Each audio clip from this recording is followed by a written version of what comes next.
What's up guys, it's Colin, and in today's video we're going to be talking all about cycling an aquarium.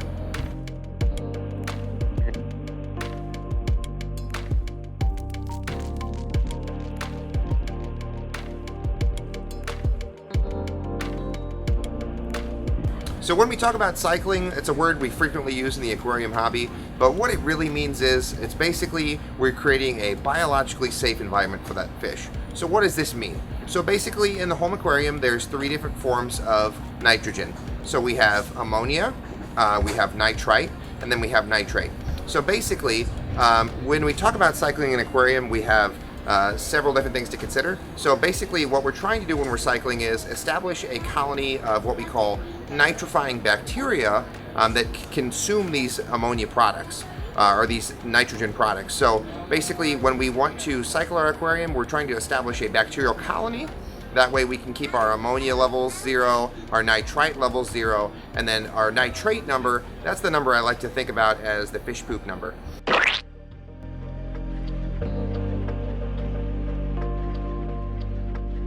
So when we cycle an aquarium, there's really four different methodologies we can go about when we do this. A couple of them, in my opinion, are a little bit more outdated. So first off, there's the traditional method of setting up your aquarium and just letting it sit. This method tends to be pretty ineffective overall. People used to do this way back in the day. Sometimes it would take 2 months, sometimes it would take 4 months to cycle a tank. It's a very slow process. Because there's not really much biological material that's been added, this way of cycling a tank is by far the slowest. It definitely can work, but I would say it's definitely the slowest way. So if you're in a hurry to get some fish, I wouldn't recommend just letting it sit and letting it run. The second method of cycling an aquarium would be, it's kind of what we would call a more primitive method, and this is where you would be using like a sacrificial, to say, organism. Like some people back in the day would use goldfish or like minnows or things like that to cycle aquariums. They'd put a few small fish in there, and then basically with that, when fish respirate or they consume oxygen in the water, as a byproduct of that, ammonia is produced off the gills, and so therefore by breathing heavily and by breathing in the water, basically ammonia accumulates in the water, and eventually through our water cycle the bacteria will eventually consume and convert the ammonia into nitrite, and then finally into nitrate, which is that final waste product of the bacteria. That's a more primitive method. I don't recommend that too because it's kind of cruel to the fish and to aquatic life, to be honest. So for that methodology, I would not recommend it. It's kind of outdated and primitive. So the next type of cycling we would typically do in the home aquarium would be with modern bacterial products. So what these are is, it's not like it's actually live bacteria in the bottle. So what this actually is, it's bacteria that are basically encapsulated in spore form. When you add them to proper temperature water or to actual water, they basically wake up and then begin producing. This is a much safer way to start cycling your aquarium. With some of these products, hypothetically, you could add fish in as little as 24 hours. However, at the Tye-Dyed Iguana, we would never recommend that. I'd still recommend letting it sit for at least a week, having it checked, making sure your levels are good. Some of these products do advocate that you could add fish immediately. However, if you're a beginner aquarist, I would not recommend such, just because of the risk associated with your fish, especially if you're planning on having high-end, high-dollar fish down the road. There's also some other products now where they're like encapsulated little spheres, and these are like slow dissolving over the course of a month, so it's like a continuous dose product. Some of these also have different enzymatic properties to them too that help to break down different organic waste in your substrate layer.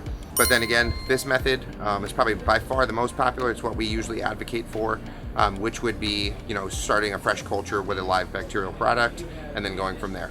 Another popular method for cycling aquariums is what I would like to call jump starting. So what jump starting means basically is that you're taking a cycled or a cultured biological media from an existing established tank and using that to set up a new aquarium. So with that, a lot of people will either take like physical ceramic media out of their filtration or their sump or things like that, and then use it to jumpstart a new tank. Now this process can still take a couple days to a week or so just to make sure that bacterial colony expands to appropriate size for the system, but it is very popular. There's many keepers who as well will keep spare sponge filters in their tanks running at all time. That way if they ever need to set up a hospital tank or anything like that, they can simply remove the sponge filter, put it in the new tank, and then the tank is basically insta-cycled. One downside to this method is that basically if you have a existing media or existing sponge filter, you could potentially be transferring any existing existing problems from your aquarium into a new tank. It's not super likely, but it is possible. Say if there were any diseases or anything in your water and you got some contaminated media and put it in a new tank, well, that problem's going to be in the tank on the new tank. So that's one downside of that method, but it is very popular. If you don't have access to a friend with like a cycled aquarium or anything like that, though, it can be problematic. So for that reason, it's just not as convenient to start off that way.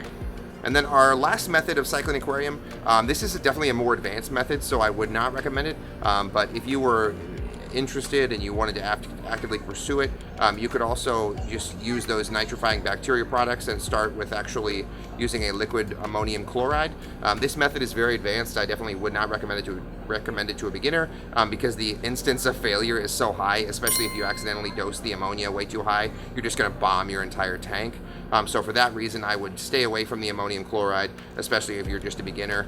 If you're wanting to pursue it down the road and just get your tank cycled really quickly, by all means look into it. But if you're starting out with an aquarium, do not try using a liquid ammonia product.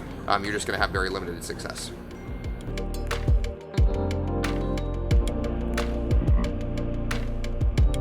One of the more common questions we get is, how long does it take to cycle an aquarium?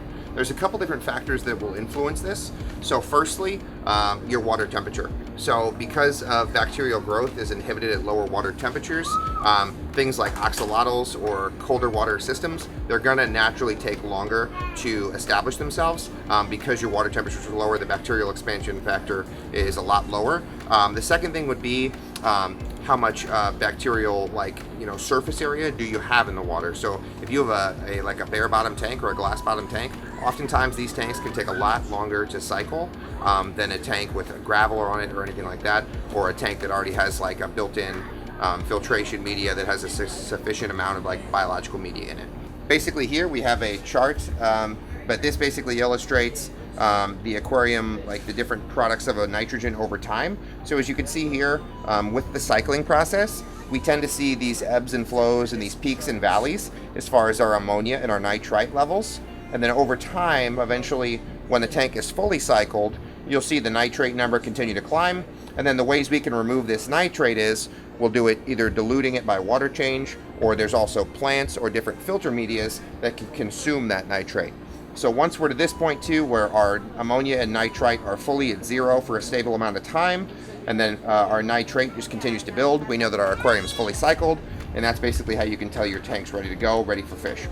In general, as far as water parameters for your tank, what I would recommend if you're doing just tropical community freshwater fish, pH, depending on the type of fish you're keeping, if you're keeping softer water fish, you're going to want a lower pH. But in general, in our area, pH tends to be 7.8 to 8.2 right out of the tap. We have very hard water here. Ammonia, you want to always keep it zero. Nitrite, you want to keep it zero as well. Nitrite can be very toxic as well. Nitrates, I would prefer to have them under 40. Some people can ride them a little higher, but obviously if you're right in that 10 to 20 spot consistently, I think that's a great way to keep your tank. And then what you can also do if you have a home test kit is, you can also use your nitrate number. That can determine the frequency you need for your water changes. So if you know that once I get past 20 parts per million nitrate, I need to do a water change, that's a lot easier than just guessing when I need to do a water change. And it can be a little bit more precise than having to do just a weekly schedule. It might save you a week or two, just depending on where your levels are at.